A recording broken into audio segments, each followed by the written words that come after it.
Hello and welcome to the chemistry class once again. आज हम पढ़ रहे हैं अल्ट्रावायलेट स्पेक्ट्रोस्कोपी यानी यूवी स्पेक्ट्रोस्कोपी के बारे में कुछ और बातें। आज हम जानेंगे types of absorption bands and effect of conjugation, यानी किस प्रकार के अवशोषण बैंड होते हैं यूवी स्पेक्ट्रोस्कोपी में, कौन कौन से प्रकार के, और संयुग्मन की श्रृंखला के बढ़ने के साथ साथ लैम्डा मैक्स में क्या अंतर आता है। इससे पहले जो हमने वीडियो देखा था, इस सीरीज़ के ही पहले वाले जो वीडियो था उसमें हमने देखा था कि कौन से कितने तरह के इलेक्ट्रॉनिक ट्रांजिशंस यूवी स्पेक्ट्रोस्कोपी में होते हैं। आज हम पढ़ रहे हैं कि कितने प्रकार के अवशोषण बैंड जो है वो यूवी स्पेक्ट्रोस्कोपी में दिखाए जाते हैं, पाए जाते हैं। Absorption bands in UV spectrum are of following types. निम्न प्रकार के एब्जॉर्प्शन बैंड्स हैं। इसमें देखिए, सबसे पहले है के बैंड। के बैंड जो है के फॉर कॉन्जुगेट, और ये है जर्मन शब्द। तो कॉन्जुगेट यानी कॉन्जुगेशन, संयुग्मन, और इसके अंदर जो मेन ट्रांजिशन होता है वो है पाई से पाई एस्ट्रिस्क ट्रांजिशन इसके अंदर होता है। तो इस ट्रांजिशन में जो है ये जो प्रदर्शित किया जाता है पाई बंध वाले यौगिकों के द्वारा प्रदर्शित किया जाता है, जैसा कि आप समझते ही हैं। और ये कॉन्जुगेटेड कंपाउंड्स के द्वारा, जैसे डाइन्स हैं, पॉलीन्स हैं, इनोन्स हैं, इनके द्वारा ये प्रदर्शित किया जाता है। के बैंड्स जो हैं उनका जो इंटेंसिटी है वो काफ़ी हाई होता है। तीव्रता इन बैंड्स की काफ़ी तेज़ होती है, हाई होती है, और जो ई मैक्स की वैल्यू है वो 10⁴ के अप्रॉक्सीमेटली या उससे ज़्यादा होती है। आप ये देख सकते हैं कि इसका लैम्डा मैक्स का जो वैल्यू है वो भी ज़्यादा है। उसका मतलब जो एनर्जी है वो कम आवश्यकता होती है। ऊर्जा की जो डिमांड है, एनर्जी डिमांड है ट्रांजिशन की, ये कम है। नेक्स्ट जो बैंड है वो है आर बैंड कहलाती है। R band is shown by n2 pi asterisk transition of a single chromophoric group, for example carbonyl group.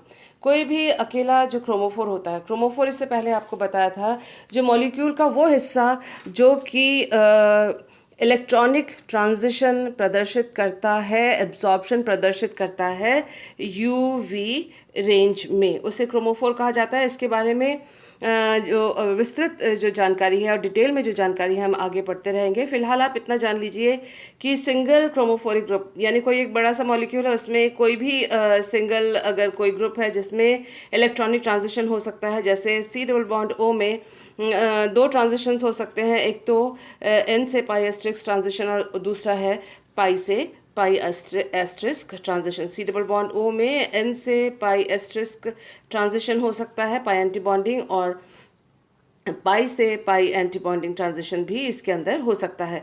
तो ये जो आर बैंड्स हैं वो उन यौगिकों के द्वारा प्रदर्शित होते हैं जो सिंगल क्रोमोफोर होते हैं, और उनमें जो एन से पाई एस्ट्रिस्क ट्रांजिशन है वो आर बैंड प्रदर्शित करते हैं, उत्पन्न करते हैं। तो इसमें for example carbonyl group, it is also called as forbidden band. इस बैंड, आपको मालूम है कि जो सिलेक्शन रूल के द्वारा एन से पाई एस्ट्रिस्क ट्रांजिशन जो है वो अलाउड नहीं है, तो इसीलिए फिर भी ये उत्पन्न होता है, क्योंकि हमने देखा था स्पेशल कपलिंग केसेस में, स्पेशल केसेस में फॉरबिडन बैंड्स भी जो है वो उत्पन्न होते हैं, और फॉरबिडन ट्रांजिशन भी जो है वो प्रदर्शित होते हैं। इससे पहले वाले वीडियो में इसकी जानकारी हमें मिल गई थी।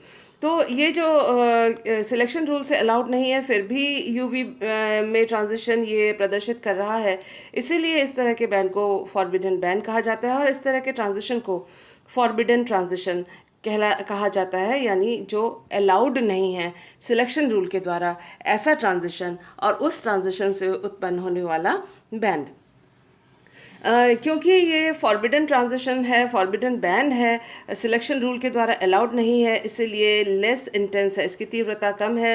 और जैसा कि आप देख सकते हैं कि ई मैक्स की वैल्यू इसकी लेस देन 100 है अप्रॉक्सीमेटली, आमतौर पर लेस देन 100 होती है। तो यहाँ इन दोनों जो वैल्यूज़ हैं उनसे आप देख सकते हैं कि यहाँ जो इंटेंसिटी बहुत तीव्र है, क्योंकि ये अलाउड बैंड है, और ये जो फॉरबिडन ट्रांजिशन है ये अलाउड ट्रांजिशन है। तो सिलेक्शन रूल के द्वारा जो अलाउड होते हैं उनकी तीव्रता हमेशा ज़्यादा होती है, और सिलेक्शन रूल के द्वारा जो अलाउड नहीं होती है वो ट्रांजिशन कम जो है कम इंटेंसिटी वाली होती हैं और हाई एनर्जी वाली होती हैं।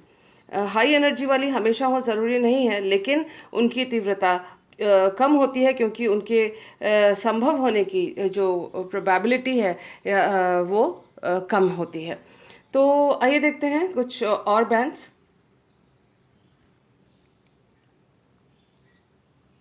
नेक्स्ट बैंड जो है वो है बी बैंड कहलाता है। B band is exhibited by pi to pi asterisk transition. जो एरोमेटिक कंपाउंड्स और hetero aromatic compounds, hetero aromatic compounds यानी ऐसे एरोमेटिक कंपाउंड जिसमें एक या तो ऑक्सीजन, नाइट्रोजन, फॉस्फोरस, सल्फर इत्यादि जैसे एटम्स अगर उसके अंदर होते हैं उस एरोमेटिक यौगिक के अंदर, तो उन्हें हेट्रो एरोमेटिक यौगिक कहा जाता है। और इन जो एटम्स हैं इनको जो है हेट्रो एटम कहा जाता है, जो कार्बन के अलावा जो दूसरे एटम्स होते हैं उस चक्रीय यौगिक में जो कि एरोमेटिक है, तो उन एटम को हेट्रो एटम कहा जाता है और उस एरोमेटिक कंपाउंड को हेट्रो एरोमेटिक कंपाउंड कहा जाता है। तो आप देखें जो बी बैंड है वो पाई से पाई एस्टरिस्क ट्रांजिशन के द्वारा उत्पन्न होता है और वो एरोमेटिक और हेट्रो एरोमेटिक कंपाउंड उसको एग्जिबिट करते हैं या प्रदर्शित करते हैं।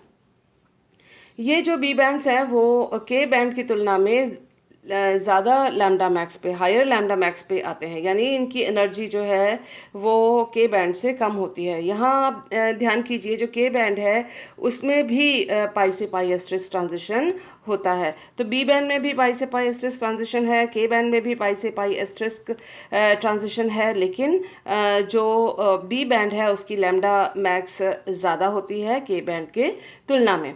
नेक्स्ट बैंड जो है वो है E band. E band these are shown by ethylenic bonds of benzene nucleus.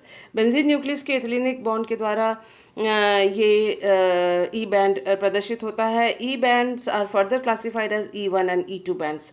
तो इनको फर्दर जो है ये दो प्रकार के होते हैं, एक है E1 और एक E2, और इसमें इन दोनों में अंतर ये है कि एक की जो लैम्डा मैक्स की वैल्यू है, वेवलेंथ जिस पे वो एब्जॉर्प्शन प्रदर्शित करता है, उस वेवलेंथ की वैल्यू कम है और उसकी इंटेंसिटी ज़्यादा है E2 के तुलना में। तो ये जो बैंड्स हमने आज पढ़े हैं ये शॉर्ट नोट्स एग्जामिनेशन में आते हैं, ग्रेजुएशन पोस्ट ग्रेजुएशन के, और आते हैं ये कॉम्पिटिटिव एग्जाम्स में कि कौन सा, मल्टीपल चॉइस में भी आ सकते हैं कि कौन सा बैंड कौन से किस प्रकार के यौगिक प्रदर्शित करते हैं या कौन से ट्रांजिशन से ये उत्पन्न होते हैं। इन बातों को ध्यान में रखिएगा। आइए देखते हैं next information. Next information is factors affecting electronic transition. तो जो हमने इलेक्ट्रॉनिक ट्रांजिशंस पढ़े थे, बहुत सारे इलेक्ट्रॉनिक ट्रांजिशंस थे, वो थे सिग्मा से, सिग्मा एस्टरिस्क से लेकर हमने पढ़ा था एन से पाई एस्टरिस्क तक के ट्रांजिशंस पढ़े थे, और इसमें पाई टू पाई एस्टरिस्क ट्रांजिशंस भी हैं, एन से सिग्मा एस्टरिस्क ट्रांजिशंस भी हैं, कुछ अलाउड ट्रांजिशंस हैं, कुछ नॉट अलाउड या फॉरबिडन ट्रांजिशंस हैं। यूवी स्पेक्ट्रोस्कोपी में जो है ख़ास तौर पे जो हम विभिन्न प्रकार के different types of unsaturated compounds, वो भी जो कॉन्जुगेटेड डबल बॉन्ड वाले जो कंपाउंड होते हैं उनका जो हम स्टडी करेंगे, उनके स्ट्रक्चर की जो स्टडी करेंगे, वो उसमें ख़ास तौर पे पाई से पाई एस्टरिस्क ट्रांजिशन और एन से पाई एस्टरिस्क ट्रांजिशन जो है वो यूवी में स्ट्रक्चर डिटर्मिनेशन के लिए या आइडेंटिफिकेशन के लिए, यानी यौगिक की पहचान में सहायता के लिए और उसकी संरचना को ज्ञात करने के लिए, ये दो ट्रांजिशंस यूवी स्पेक्ट्रोस्कोपी में ज़्यादा इम्पॉर्टेंट हैं। तो आज हम पढ़ते हैं, इस बात को ध्यान में रखते हुए आज हम पढ़ते हैं कि वो कौन से फैक्टर्स हैं, कारक हैं जो इलेक्ट्रॉनिक ट्रांजिशन को प्रभावित करते हैं, अफेक्ट करते हैं।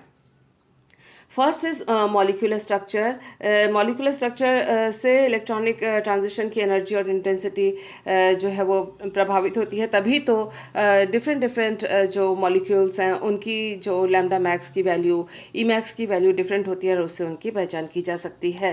तो जैसे कि उसकी स्ट्रक्चर, स्टीरियोकेमिस्ट्री कैसी है, कॉन्जुगेशन कैसा है, उसके ऊपर डिपेंड करता है कि लैम्डा मैक्स की वैल्यू क्या है या ई मैक्स की वैल्यू क्या है। तो ये जो सारी ये काफ़ी डिटेल्ड स्टडी है, और जिसको समराइज़ करके वुडवर्ड फाइजर रूल्स के रूप में ये पढ़े जाते हैं, जो कि हम आगे से आगे जो आगे आने वाली वीडियोस हैं उनमें आप इसका स्टडी कर पाएंगे। फ़िलहाल के लिए बस इतना जानकारी रख लीजिए कि स्टीरियोकेमिस्ट्री जो है कॉन्जुगेशन है, और इसके अलावा क्रियात्मक समूह फंक्शनल ग्रुप भी आप इसके अंदर जोड़ सकते हैं, फंक्शनल ग्रुप्स। तो ये भी जो है मॉलिक्यूलर स्ट्रक्चर को प्रभावित कर रहे हैं, और साथ में लैम्डा मैक्स की या इलेक्ट्रॉनिक ट्रांजिशन की जो लैम्डा मैक्स है और ई मैक्स है, यानी वेवलेंथ या एनर्जी आप कह सकते हैं, और तीव्रता, इन दोनों को प्रभावित करते हैं। The second factor is effect of solvents. जो विलायक है जिसके अंदर हम उसका सॉल्यूशन बनाते हैं स्टडी के लिए, किसी भी कंपाउंड की स्टडी के लिए, उसका या फिर हम अलग अलग जो सॉल्वेंट्स हैं उनका इस्तेमाल करके ये देखते हैं कि सॉल्वेंट का प्रभाव जो है इलेक्ट्रॉनिक ट्रांजिशन में कैसा हो रहा है। तो सॉल्वेंट के द्वारा भी हमें जो जानकारी मिलती है उससे भी हम यौगिक के बारे में महत्वपूर्ण जानकारी प्राप्त कर सकते हैं, इंफॉर्मेशन प्राप्त कर सकते हैं। और सॉल्वेंट की पोलैरिटी और हाइड्रोजन बॉन्ड जो है इलेक्ट्रॉनिक ट्रांजिशन के जो लैम्डा मैक्स है उसको पोजीशन को, सिग्नल की पोजीशन को प्रभावित करते हैं। इसके अलावा पीएच, टेम्परेचर, विस्कोसिटी इत्यादि जो हैं, ये सारे कारक भी इलेक्ट्रॉनिक ट्रांजिशन को यूवी स्पेक्ट्रोस्कोपी में प्रभावित करते हैं। जैसे पीएच है, पीएच के साथ ही हाइड्रोजन बॉन्ड फॉर्मेशन होगा कि नहीं, इलेक्ट्रोस्टैटिक अट्रैक्शन किस प्रकार का होगा, वो सारी चीज़ें प्रभावित होती हैं। और उसके साथ ही जो इलेक्ट्रॉनिक लेवल्स हैं उनकी स्टेबिलिटी में अंतर आ जाता है, और जिससे कि इलेक्ट्रॉनिक ट्रांजिशन में जो लैम्डा मैक्स की वैल्यू है वो प्रभावित हो जाती है। लैम्डा मैक्स का प्रभावित हो जाना, यानी लैम्डा मैक्स अपनी पोजीशन से शिफ्ट हो जाना या फिर उसकी इंटेंसिटी कम हो जाना, ये सारी चीज़ें इसके अंदर शामिल होती हैं। तो आप समझ सकते हैं कि इलेक्ट्रॉनिक जो ट्रांजिशन में इलेक्ट्रॉनिक एनर्जी लेवल्स की स्टेबिलिटी का इंटरेक्शन के सॉल्वेंट के इंटरेक्शन या मॉलिक्यूल के आपस के इंटरेक्शन या उनके आपस में हाइड्रोजन बंध बनने से भी जो इलेक्ट्रॉनिक ट्रांजिशन है उसके ऊपर फ़र्क पड़ जाता है। तो ये जो कारक हैं वो टेम्परेचर से भी रिलेटेड हैं और विस्कोसिटी से भी रिलेटेड हैं। ये सारे जो इफ़ेक्ट्स हैं वो मॉलिक्यूल के आपस में इंटरमॉलिक्यूलर और इंट्रामॉलिक्यूलर इलेक्ट्रोस्टैटिक जो अट्रैक्शंस हैं उनको प्रभावित करते हैं, और उसी के साथ इलेक्ट्रॉनिक ट्रांजिशंस को भी प्रभावित करते हैं। इनके बारे में यहाँ हम कम पढ़ेंगे, कम स्कोप है इसका हमें पढ़ने का। यहाँ पर हम जो चीज़ पढ़ रहे हैं वो दो ये फैक्टर्स हैं जो इम्पोर्टेंट है, और इसके बारे में हम वुडवर्ड-फाइजर रूल के बारे टाइम जब हम पढ़ेंगे उसे तब जानेंगे, और इफेक्ट ऑफ सॉल्वेंट्स के बारे में हम आज पढ़ेंगे। तो so we will discuss only two factors affecting electronic transition. One effect is effect of conjugation, and the other effect is effect of solvents on electronic transitions. So let us see these two effects. First effect is effect of conjugation in UV spectra. तो इसमें देखिए जैसे जैसे conjugation या संयुग्मन बढ़ता जाता है वैसे वैसे जो energy requirement for electronic transition की जो आवश्यकता, इलेक्ट्रॉनिक ट्रांजिशन के लिए जो एनर्जी की आवश्यकता है वो घटती चली जाती है। तो किस प्रकार से, ये देखिए, increase in conjugation in an unsaturated system decreases the energy required for electronic transition from HOMO to LUMO। तो highest occupied molecular orbital HOMO कहा जाता है, और लोएस्ट अनऑक्यूपाइड मॉलिक्यूलर ऑर्बिटल को LUMO शॉर्ट फॉर्म में कहा जाता है। हाईएस्ट ऑक्यूपाइड यानी जो भरा हुआ शेल, जो सबसे ऊंचे हाई एनर्जी का भरा हुआ शेल, इलेक्ट्रॉनिक शेल, और लोएस्ट अनऑक्यूपाइड यानी सबसे कम ऊर्जा का खाली शेल जिसमें इलेक्ट्रॉन्स नहीं है। तो नेचुरली HOMO से LUMO में ही ट्रांजिशन होता है। जो भरा हुआ शेल है, भरा हुआ इलेक्ट्रॉनिक लेवल है, उससे ही जो खाली इलेक्ट्रॉनिक लेवल है, मॉलिक्यूलर ऑर्बिटल है, उस पर इलेक्ट्रॉन का ट्रांजिशन होता है। सबसे पहले हम देखते हैं इथिलीन के बारे में। इथिलीन को इस तरह से दो लाइंस के द्वारा भी दिखाया जा सकता है। ये दोनों लाइन दो कार्बन को दोनों के सिरे जो हैं वो दो कार्बन को प्रदर्शित करते हैं। जाहिर सी बात है, यहाँ CH2 और यहाँ पर CH2 है, दोनों के बीच में डबल बॉन्ड है। तो आप इथिलीन को इस प्रकार से भी प्रदर्शित कर सकते हैं। दूसरा है 1,3 बीटाडाइन। 1,3 बीटाडाइन में देखिए 1, 2, 3 एंड 4 4 कार्बन आइटम्स हैं इसके अंदर, और पहले दूसरे कार्बन के बीच में डबल बॉन्ड है और तीसरे और चौथे के बीच में डबल बॉन्ड है।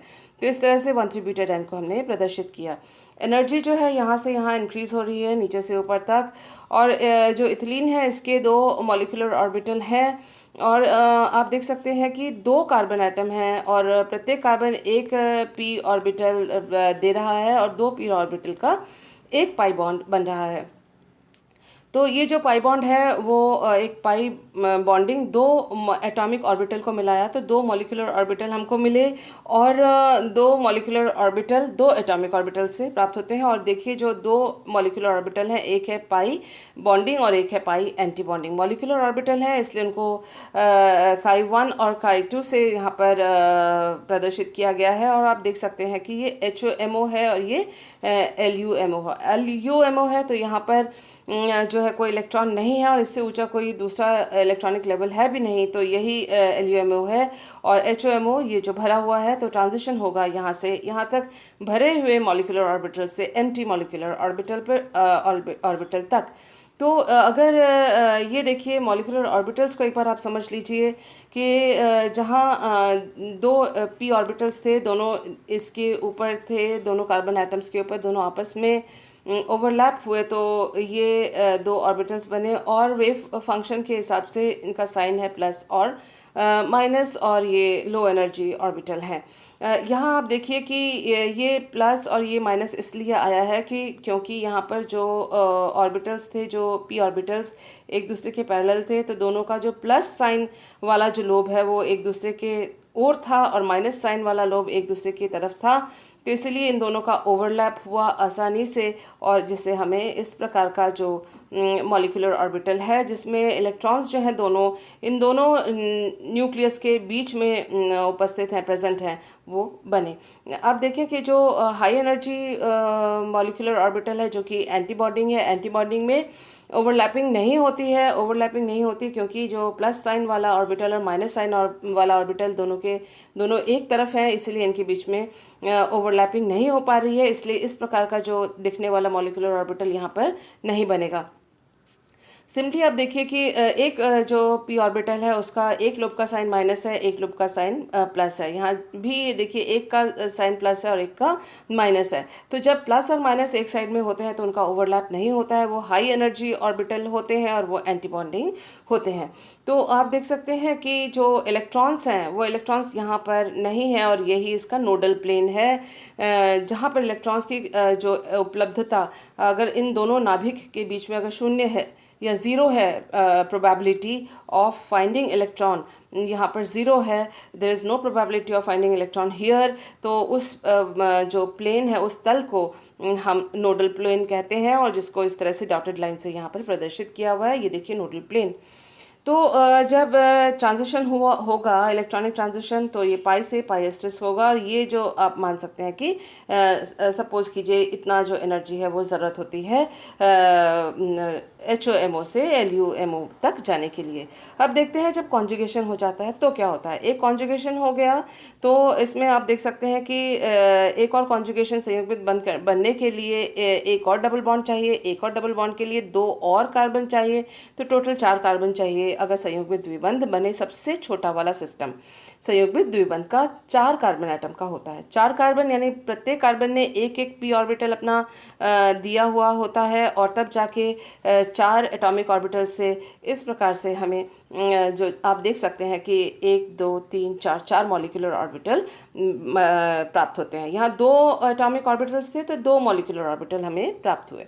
तो आप देख सकते हैं कि यदि सारे जो पॉजिटिव लोब्स हैं पी ऑर्बिटल के वो एक साइड हों तो सारे के सारे ओवरलैप हो जाएंगे, और वो सबसे ज़्यादा स्टेबल सिचुएशन होती है जब इलेक्ट्रॉन्स जो हैं चारों न्यूक्लियस के आसपास जो है ये डिलोकलाइज्ड है, इतना बड़ा सा एरिया होता है, प्रोबेबिलिटी होती है जहाँ पर इलेक्ट्रॉन्स को पाया जा सकता है। तो ये मॉलिक्यूलर ऑर्बिटल Chi1 के द्वारा दिखाया गया है, और आप देख सकते हैं कि जो ये बहुत बड़ा अच्छा मॉलिक्यूलर ऑर्बिटल है, जो एरिया है इलेक्ट्रॉन्स का वो इतना बड़ा है, कि नाभिकों के बीच इसकी इलेक्ट्रॉन्स के पाए जाने की संभावना है, और इसकी एनर्जी सबसे कम है, और ये Chi1 ये बॉन्डिंग ऑर्बिटल है। नेक्स्ट जो है कि ऐसा हो सकता है कि दो ऑर्बिटल्स जो p ऑर्बिटल्स हैं उनके प्लस और माइनस साइन एक तरफ हों, और दूसरे दो जो कार्बन एटम्स हैं उनके उसके विपरीत दिशा में हो, लेकिन इन दोनों के भी माइनस माइनस ऊपर हो और प्लस प्लस नीचे हो, तो ओवरलैप कर जाते हैं। तो यहाँ पर भी देखिए, यहाँ पर एक मॉलिक्यूलर ऑर्बिटल, एक ऑर्बिटल बना, यहाँ एक ऑर्बिटल, जहाँ ये प्रोबेबिलिटी है जो लोब्स हैं इस मॉलिक्यूलर ऑर्बिटल के, जहाँ पर इलेक्ट्रॉन्स पाए जाते हैं। लेकिन क्योंकि ये यहाँ प्लस है तो यहाँ माइनस है, और यहाँ माइनस है तो यहाँ प्लस है, तो इस वजह से इसकी एनर्जी इससे ज़्यादा होती है, और यहाँ पर एक नोडल तल पाया गया जहाँ पर इलेक्ट्रॉन्स के पाने की संभावना कम है, ज़ीरो है, क्योंकि यहाँ प्लस साइन और यहाँ माइनस साइन विपरीत साइन वाले जो लोब्स आपस में यहाँ पर एक दूसरे के साथ हैं, पैरेलल में हैं। तो यहाँ ओवरलैपिंग नहीं हो सकती है, जहाँ ओवरलैपिंग नहीं वहाँ इलेक्ट्रॉन्स की संभावना नहीं, और वो है नोडल प्लेन। तो आप देख सकते हैं कि इसकी जो एनर्जी है वो हाई होगी, क्योंकि यहाँ इलेक्ट्रॉन के पाए जाने की संभावना ज़्यादा है, और यहाँ इलेक्ट्रॉन के पाए जाने की जो एरिया है वो प्रोबेबिलिटी है वो एक लिमिटेड एरिया इसकी तुलना में यहाँ लिमिटेड है, तो इसकी एनर्जी भी इससे हाई है। उससे भी हाई तब होगी जब यहाँ जो है एक ओवरलैप हुआ, और यहाँ ये नेगेटिव लोब है, फिर यहाँ इसका पॉजिटिव था, इसका भी पॉजिटिव था, और इसका फिर नेगेटिव है। तो इस तरह से जो है, अगर इस प्रकार से जो p ऑर्बिटल्स अरेंज होते हैं, तो यहाँ पर बीच में सिर्फ ओवरलैपिंग हो सकती है, साइड वाले हिस्से में ओवरलैपिंग नहीं होती, तो नोडल तल बनता है, नोडल प्लेन बनता है। और ये जो है मॉलिक्यूलर ऑर्बिटल नंबर 3 इसको दिया गया है, और इसकी एनर्जी इससे भी ज़्यादा होती है। सबसे जो हाईएस्ट जो एनर्जी वाला अनस्टेबल मॉलिक्यूलर ऑर्बिटल या एंटी बॉन्डिंग, ये भी एंटी बॉन्डिंग है, वो तब पाया जाएगा जब किसी भी साथ जो निकटवर्ती एडजेसेंट जो ऑर्बिटल्स हैं, p ऑर्बिटल्स हैं, उनके बीच में ओवरलैप होने का कोई पॉसिबिलिटी, कोई संभावना नहीं है। क्योंकि देखिए प्लस और माइनस, माइनस और प्लस हैं, फिर इस प्लस के साथ में माइनस है, फिर इस माइनस के साथ में प्लस है, तो इनका ओवरलैपिंग नहीं होगा, और इसी तरह से ये 3 नोडल तल या 3 नोडल प्लेन बनेंगे। एक चीज़ और आप ध्यान रखिए, जो सबसे लोएस्ट एनर्जी होती है उसमें 0 नोडल प्लेन होता है, नेक्स्ट वाले में 1 नोडल प्लेन होता है, उसके ऊंचे हाई एनर्जी में 2 नोडल प्लेन्स होते हैं, उससे हायर में 3 नोडल प्लेन्स हैं, इसका ध्यान रखिएगा। और उसी तरह से आप देखिए, सबसे लोअर मॉलिक्यूलर ऑर्बिटल में यहाँ पर नोडल प्लेन है ही नहीं, और जो उससे ऊपर वाला है उसमें 1 नोडल प्लेन है। तो जितने अधिक नोडल प्लेन होंगे उतना ही अधिक उस ऑर्बिटल की एनर्जी होगी, और उसकी अनस्टेबिलिटी ज़्यादा होगी। तो अब हम देखते हैं कि कॉन्जुगेशन का क्या फ़र्क हुआ है, क्या असर हुआ है।